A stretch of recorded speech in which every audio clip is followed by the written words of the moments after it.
Mes chers compatriotes, la situation économique de notre pays est un autre défi majeur que nous devons relever.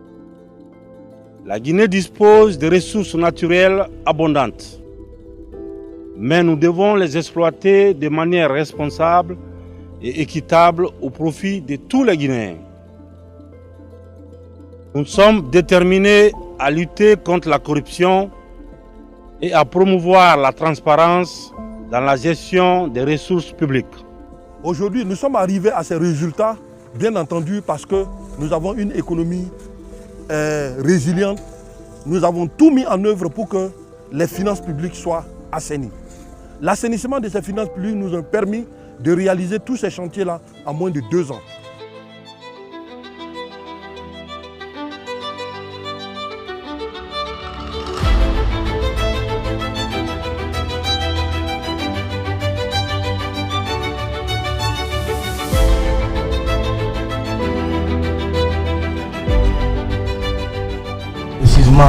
Il y a un projet d'autoroute initié par le chef d'État pour permettre à la population de Conakry de pouvoir avoir une mobilité beaucoup plus fluide. Ce projet d'autoroute part du carrefour de Kagbélé jusqu'à Kouria sur une distance de 26 km.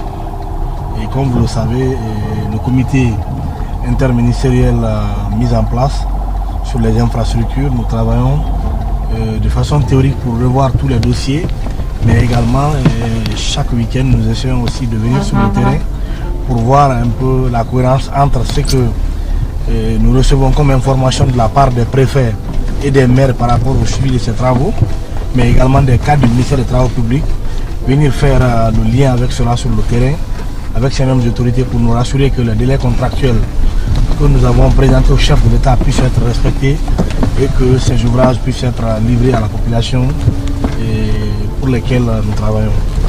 Non, le contrat, maintenant qu'ils ont signé, ils vont mettre les plaques d'identification. On est dans le travail. On est dans le travail. Non, ça c'est fini. Ça vous apporte. L'État a fait ce qu'il pouvait faire. Non, les études d'exécution maintenant qui vous transmettent, vous allez valider, vous transmettez directement. Pendant cet hiver, c'est l'occasion de le dire. Le ministre de l'administration du territoire est là.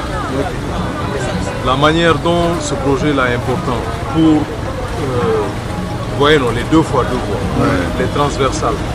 Le contrat, il est signé, il est approuvé. Nous, on est dans l'exécution. Donc, il y a, c'est-à-dire, on est dans le contrat. Il n'y a aucun élément qu'on doit considérer pour ralentir le contrat. On ne peut pas faire de mouvement de terre. On est obligé de faire avec les blocs. Donc, avec les blocs, il y aura toujours vraiment... Non, c'est pas grave. L'idéal, qu'on puisse rouler, quoi. Ça dit là où il y a des... Tu sais, juste là-bas, vous avez encore des bitumes qui sont cachés par endroits. C'est même pas loin d'ici. Il faut voir. Soit vous avez un but, vous enlevez carrément. Il y a 2 possibilités. Vous enlevez carrément les anciens goudrons là. Enfin, si vous dites que vous allez mettre l'atterrite dans ça, dès qu'il pleut, ça va passer. Au nom de l'ensemble des lauréats ici présents, que j'ai l'insigne honneur de m'adresser à vous pour vous exprimer notre profonde gratitude. C'est grâce à vos multiples actions que nous nous sommes retrouvés dans des positions de premier des examens nationaux qui ont été bien organisés. En nous recevant malgré votre calendrier très chargé, prouve l'intérêt que vous portez à la jeunesse guinéenne, l'avenir de demain. Nous vous promettons, Excellence, Monsieur le Président, de continuer à travailler dur pour faire la fierté de notre cher pays, la Guinée. Aujourd'hui, la tendance est renversée. On rend à César ce qui appartient à César. Les meilleurs, où qu'ils soient, quelle que soit leur position, ils sont récompensés. Vous venez de voir ce que nous venons de traverser. Le président de la transition a reçu les 110 lauréats. Ils sont venus de partout.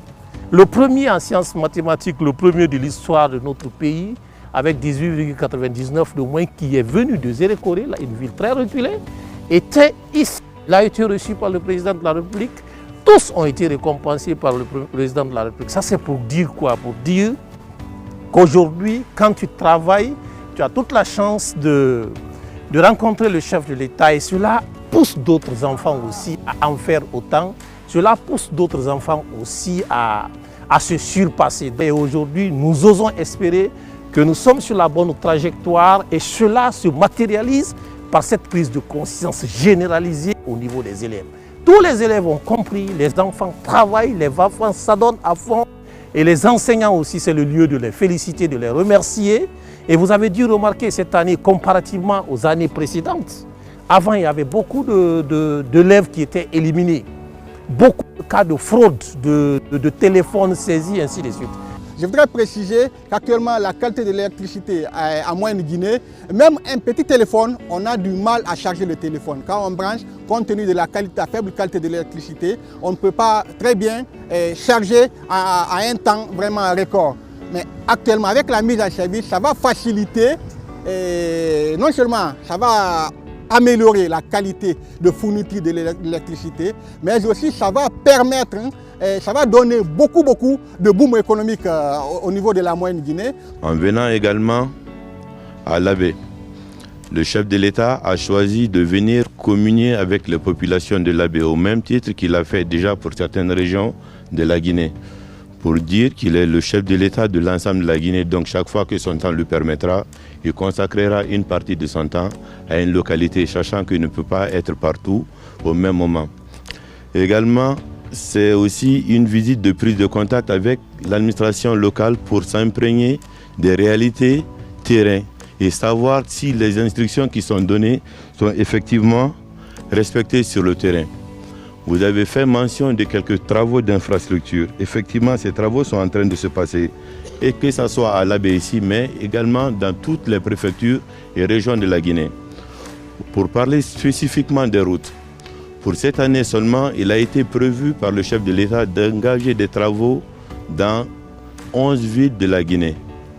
Et vous allez m'accorder une minute de vous faire la mention de ces 11 villes et le nombre de kilométrages qui a été accordé à chaque ville, et sans être assez exhaustif. Il y a dans la région de Tougué 15 km de routes de goudron qui sont prévues. Le Louma aura 9,5 km de goudron.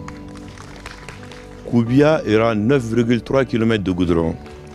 Mali aura 17,1 km de goudron. Kindia 8,5 km de goudron. Gawal 10 km de goudron. Koundara 8,3 km de goudron. Dabola 8,1 km de goudron. Massanta 11,2 km de goudron.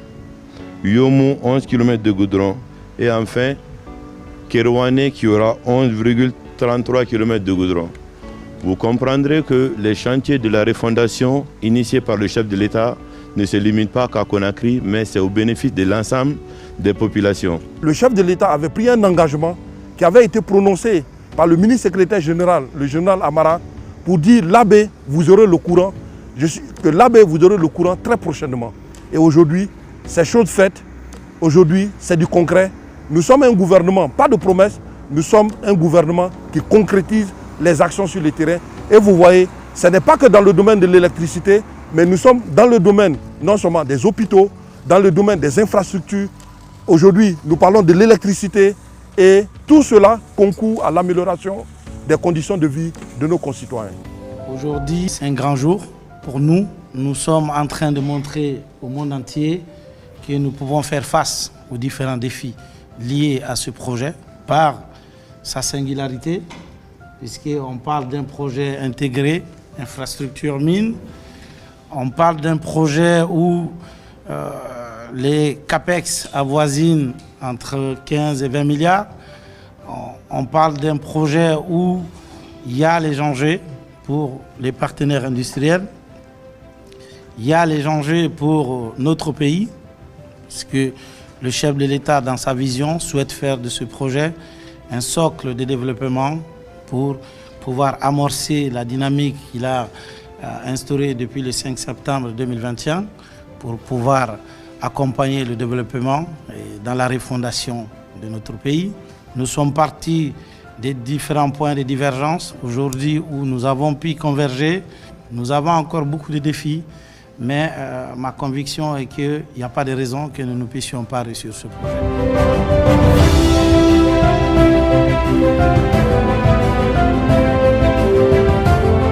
C'est un moment de vive émotion pour moi. Je pense qu'on n'a jamais été aussi près de la concrétisation de ce projet.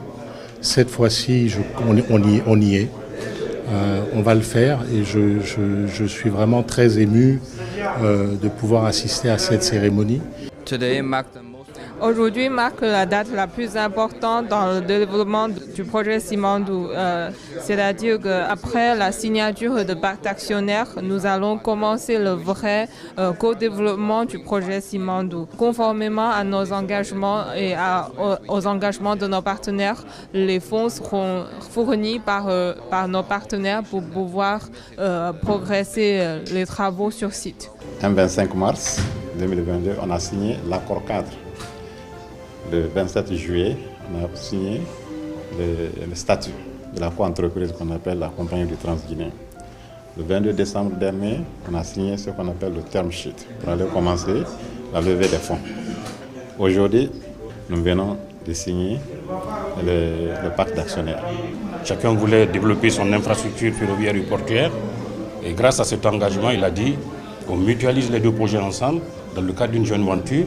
Pour réaliser ce projet, l'objectif, ça réduit les coûts, ça a moins d'impact environnemental et social et ça rend le projet beaucoup plus compétitif sur le marché international et ce qui est bénéfique pour toutes les parties, y compris la République de Guinée. La délégation gouvernementale dirigée par le Premier ministre a effectué une visite des installations de cet établissement d'enseignement professionnel sous la guidance du ministre de l'Enseignement technique, de la formation professionnelle et de l'emploi, Alpha Bakar Barry. Une semaine, ça sera complètement rendu.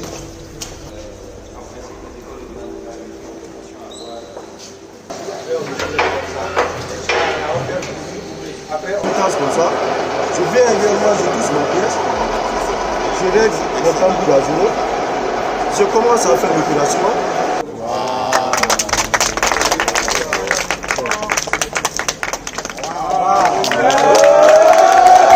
Vous avez remarqué que nous l'avons baptisé du nom de Kamara Lai. Kamara Lai est connu pour être l'auteur de l'Enfant Noir. Mais savez-vous dans quelles conditions il a écrit l'Enfant Noir? Kamara Lai a quitté Koussa, il est venu à Conakry et à 16 ans il a commencé à étudier dans un centre de formation professionnelle qu'on appelait Georges Poiré à l'époque. Et vous savez c'est où Georges Poiré? C'est là où vous êtes arrêté. Il a fait une école professionnelle ici, il a eu un CAP de mécanicien avant d'aller à l'étranger poursuivre ses études. Et c'est dans une autre école professionnelle qu'il a pensé à écrire L'Enfant Noir, qui est le roman ou l'ouvrage guinéen le plus lu, le plus traduit, le plus disséminé dans le monde. C'est quelqu'un qui vient de chez vous. C'est quelqu'un dont vous deviez vous inspirer et dont vous devez être fier. C'est le Guinéen le plus connu depuis les indépendances. Et nous avons tenu à lui donner le nom de cette école pour qu'on puisse comprendre que ce n'est pas parce qu'on a fait une école professionnelle qu'on est un citoyen de seconde zone, que de l'école professionnelle, on peut être l'homme le plus célèbre de Guinée, l'homme le plus lu de Guinée, l'intellectuel le plus respecté de Guinée. Les écoles de formation professionnelle, ce ne sont pas des écoles de seconde chance. Ce sont les écoles de la première chance pour aller vers un avenir rapide, vers un emploi rapide. Et le président l'a compris, c'est pour ça qu'il a mis autant d'investissements. Nous venons de l'ERAM de Koya que nous avons inauguré. Nous avons visité l'école des enseignants et aujourd'hui nous venons donner le nom Kamara Lai à votre école pour vous encourager et vous soutenir dans ce que vous êtes en train de faire. Mais aussi, nous sommes dans la construction de plus de 1000 salles de classe pré-primaire. C'est quoi les salles de classe pré-primaire? Ce sont les salles de classe qui concernent les tout petits. Bien avant qu'on ne soit ici, croyez-moi qu'il n'y avait que 2 écoles maternelles publiques sur toute l'étendue du territoire. Comme pour dire que les parents pauvres, les gens qui n'avaient pas les moyens, n'avaient pas la possibilité d'envoyer leurs enfants tôt à l'école. Alors aujourd'hui, nous nous sommes bâtis pour mettre en place, pour construire des écoles pré-primaires pour permettre aux pauvres, aux tout petits, aux tout petits de partir vite à l'école. Vous n'êtes pas sans savoir que partir vite à l'école a une connotation particulière, a une explication particulière parce que permet aux enfants d'avoir une capacité cognitive très élevée.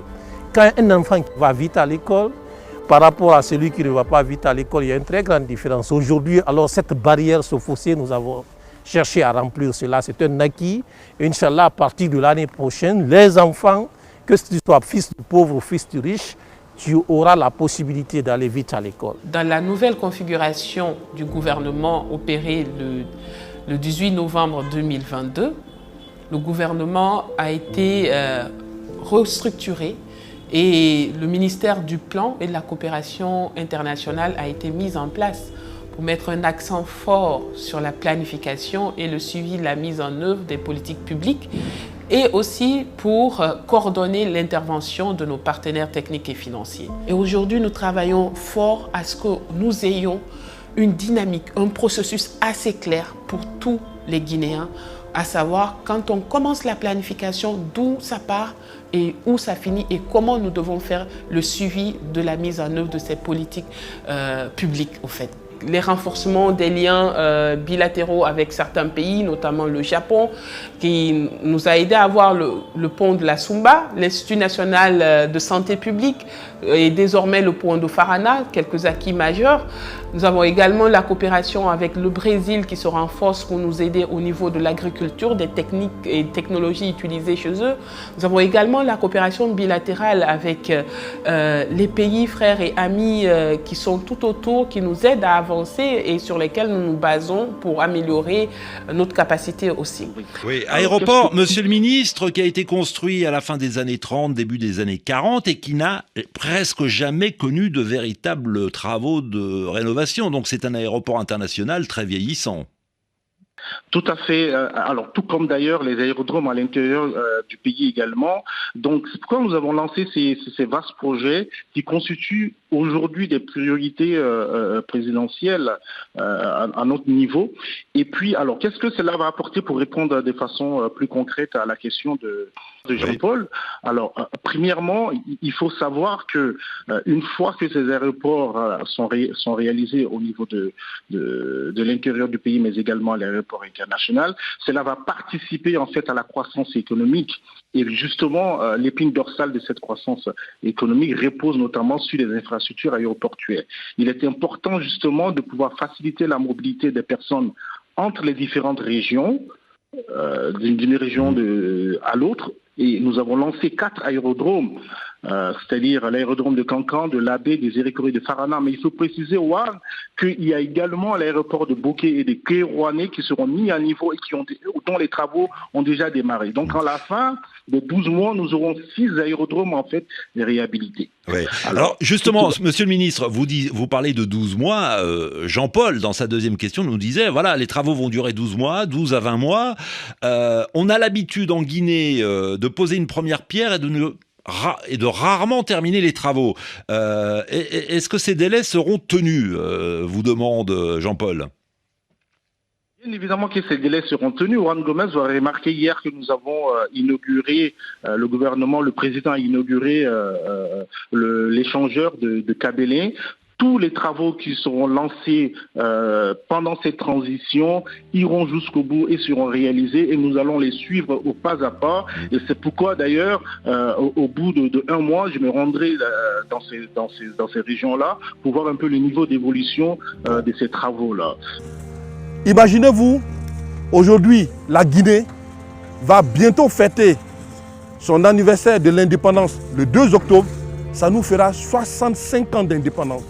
Et en 65 ans d'indépendance, imaginez pour ceux qui peuvent faire des calculs, ce que le colonel Mamadi Doumbouya a effectué, ce que le CNRD et le gouvernement, sur la clairvoyance de son excellence, le colonel Mamadi Doumbouya, ont effectué. Nous parlons des infrastructures, parlons sur le côté sanitaire, nous parlons dans le domaine agricole.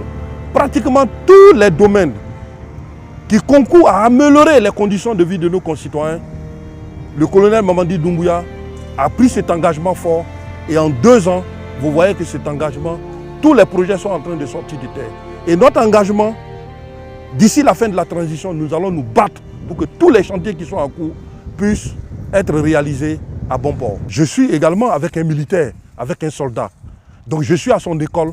C'est pour ça que je suis toujours sur les chantiers Parce que pour lui, dans l'armée, il faut toujours aller vérifier ce que les hommes font. C'est pour ça que je suis avec mes soldats, qui sont également mes ministres, pour pouvoir réaliser, pour pouvoir mettre en avant les instructions du colonel Mamadi Doumbouya.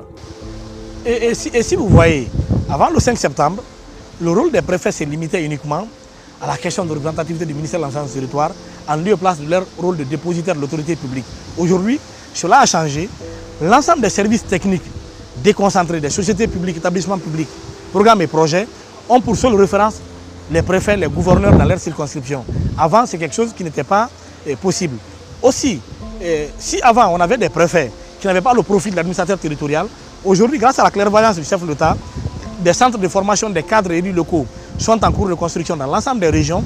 Mais avant cela, tous les textes qui ont été élaborés et validés, le chef d'État a pris la décision de reproduire ces textes et d'initier des formations aujourd'hui que nous sommes en train de conduire pour ces préfets qui les permettent aujourd'hui de jouer vraiment leur rôle de premier rang dans les circonscriptions. Lorsque vous prenez les bâtiments administratifs, quand je prends le ministère de l'Administration du territoire d'abord à Conakry, le gouvernorat de Conakry, mais aussi les autres bâtiments à l'intérieur du pays, aujourd'hui, nous sommes en train de faire un travail qui permet vraiment de donner une nouvelle image à l'administration territoriale, mais qui permet même au chef de l'État, lorsqu'il veut, à n'importe quelle heure, de pouvoir réunir tous les cas d'une région ou d'une préfecture donnée, de discuter avec eux directement en tant que premier magistrat du pays sur les défis auxquels ils sont confrontés et les solutions qui peuvent être apportées. Ces dernières années, le port de Conakry est classé 2 fois de suite premier port en Afrique de l'Ouest et 8e en Afrique. Un classement qui dénote de par sa performance et son rendement économique. En séjour de travail à Conakry, le ministre des Transports de la Guinée équatoriale visite les installations afin de s'inspirer du modèle guinéen. Nous sommes très heureux de le recevoir ici avec toute sa délégation pour visiter le port de Conakry et puis voir ensemble dans quelle mesure nous pouvons continuer à dynamiser cette coopération entre nos deux pays. Maintenant, nous avons cette bonne nouvelle. Je suis très heureuse que le train soit revenu. Je suis à l'aise. Je me suis précipitée ce matin pour monter à bord car je préfère le train. Nous transportons plus de 3000 personnes jour. Alors, c'est un souci permanent pour le personnel. Parce que si le train est arrêté, il faut avoir le courage de le dire et d'assumer. Ça crée problème parce qu'en voyant la population avec les embouteillages, l'avantage du train aidant, on est obligé de se mettre à la tâche, faire en sorte que le train ne s'arrête pas. Le lieutenant-colonel Mamadi Doumbouya, au pouvoir depuis le 5 septembre, a rendu possible la reprise du train en négociant avec Rusal. La vision donc du CNRD concernant le département des transports est de faire du secteur des transports un véritable levier de développement socio-économique de notre pays parce que ça impacte directement nos populations et il est important dans les perspectives que d'ailleurs nous avons de déplacement et de mobilité, que ce soit l'acquisition des nouveaux bus qui sont en perspective pour pouvoir soulager nos populations dans leurs déplacements, que ce soit ici dans la zone urbaine tout comme dans la zone interurbaine. Donc nous allons créer une nouvelle société de transport en commun qui va desservir justement la zone urbaine et les différentes régions et les préfectures au niveau de la Guinée. Nous allons pouvoir augmenter la capacité de passagers de l'aéroport international, mais également du fret. Nous allons passer d'une capacité donc de 600 000 passagers par an à 3 millions de passagers par an. La vision en fait est de pouvoir devenir un hub au niveau de la sous-région. Nous en avons la capacité et grâce au CNRD, nous allons pouvoir y arriver. Je voudrais préciser qu'actuellement, la qualité de l'électricité à Moyenne-Guinée, même un petit téléphone, on a du mal à charger le téléphone. Quand on branche, compte tenu de la faible qualité de l'électricité, on ne peut pas très bien charger à un temps vraiment record. Mais actuellement, avec la mise en service, ça va faciliter, non seulement ça va améliorer la qualité de fourniture de l'électricité, mais aussi ça va permettre, ça va donner beaucoup de boom économique au niveau de la moyenne Guinée, parce que la qualité, parce que ici, la qualité qui sera là, ça sera l'électricité hydro, parce que ici actuellement, on a soit Piti Kaleta, le couple, qui produit le cumul 690 MW. 690 MW, vous avez actuellement la Guinée, malgré qu'on a toujours considéré comme château d'eau de l'Afrique occidentale, mais on a un petit problème, malgré la réalisation des différents barrages qui sont là, à transporter de l'électricité produite dans les ménages, dans les industries. Mais avec ce poste qui, nominalement, de façon nominale, a une capacité de réception de plus de 1000 MW, dans un premier temps, ça va absorber l'électricité produite par Swapiti et Kaleta, mais aussi Amaria qui est en cours de réalisation, qui sera aussi absorbée par ici. C'est pour dire une fois encore que la politique énergétique prônée par le président de la République, chef de l'État, colonel Mamadi Doumbouya, et la politique qui est actuellement suivie et en train d'être mise en œuvre par tous les départements à travers le leadership aussi des chefs de gouvernement, Dr Bernard Gomou, est en train de vraiment de marcher parce que, l'a dit, quand on venait, ce poste vraiment était à un niveau d'exécution vraiment qui avoisinait les 40%. Mais depuis les instructions données par le président de la République, chef de l'État, son Excellence colonel Mamadi Doumbouya, et le Premier ministre dans son suivi et accompagnement des différents secteurs, nous sommes actuellement à plus de 96-98% de niveau d'exécution. Je pense que si nous continuons à suivre l'OMVG, qui est actuellement l'organe d'exécution, l'organe qui a mobilisé, qui a recruté toutes les entreprises, qui suit également l'exécution, nous serons en mesure de fournir dans les plus brefs délais l'électricité pratiquement à toute la Guinée, parce que j'ai parlé de la moyenne Guinée, mais ça ne se limite pas à la moyenne Guinée, parce qu'il y a des projets qui sont en cours d'exécution. Une fois ces projets terminés, ça va permettre non seulement à la Haute-Guinée, mais aussi à la Guinée forestière, et aussi ça va permettre aussi de stabiliser l'électricité qui est produite en Guinée, de stabiliser, de densifier l'électricité qui est produite à toute la Guinée. Vous avez d'abord eu à savoir que nous avons fait adopter une loi sur le nouveau programme de développement de la République de Guinée, qui est le programme de référence intérimaire, le PRI, qui va de 2022 à 2025. Au niveau de tous les axes d'intervention du gouvernement, les domaines, les secteurs d'activité, quelles sont les activités phares que nous voulons réaliser, quels sont les effets recherchés, et ce programme a été campé. Et cela a fait l'objet de validation par le CNT qui en a fait une loi, et le président a pris un décret pour le promulguer en décembre 2022. Alors c'est sur ce axe-là, c'est sur ce programme que tous les membres du gouvernement, tous l'État et ses partenaires doivent travailler pour l'atteinte des objectifs assignés dans ce programme de référence intérimaire.